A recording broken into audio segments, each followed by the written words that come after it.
I wonder what these ERA members are actually debating. Those would have been the issues to debate about here, but you hear them discussing about some petty issues, disregarding debates on trade. These are some of the questions asked by many East Africans. Harassment at the border crossing and treatment of fellow citizens as foreigners continue among East African community partner states. People at the border responsible in the immigration, they always tell us that we are not supposed to enter with any food commodity or juice to Uganda. And whenever you try as a student to take one and explain to them that you are a student and you are coming back to hostel, so it is obligation for us to come with it so that we can be using. They always ask us to pay some money for it. So I call upon these ERA members whom I see around here, that they should try to discuss issues which are pertinent, issues which affect their countries. Cross-border trade between partner states has remained facing many challenges as East Africans are hoping to explore the vast market of the East African community.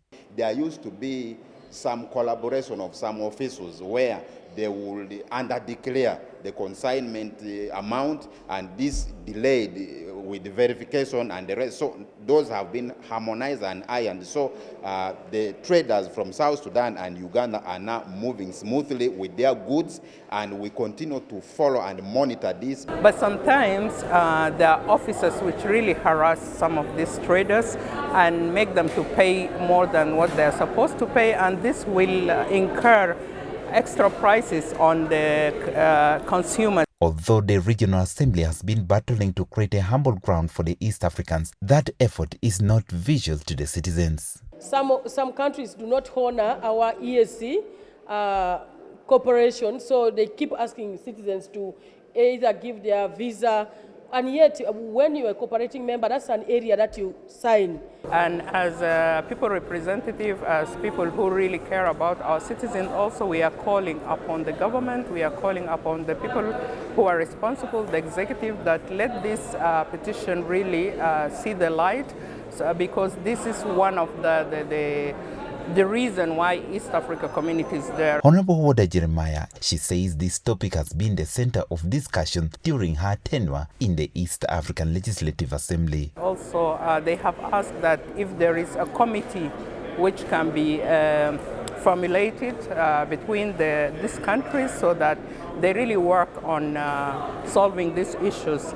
Students, especially those coming from South Sudan, are said to be witnessing unwelcoming sort of discrimination. Sincerely speaking, we are members of the East African community. We don't see it good if we South Sudanese are still being considered as international students. This petition delivered by this member of parliament from Uganda is to see that the stated challenges are cleared. But one concern that our country, Uganda, is raising is dealing in immature fees, which we will want to also push back to our counterparts in South Sudan. As they go in the waters to fish, they should ensure that immature fish is not, brought in the market. Having standards in place, it would really help. Also, the issues of parking, packages is most important, considering in the standards. So, this element of having East African standardization, accreditation, and conformity assessment bill, it will really address a lot of issues around the business.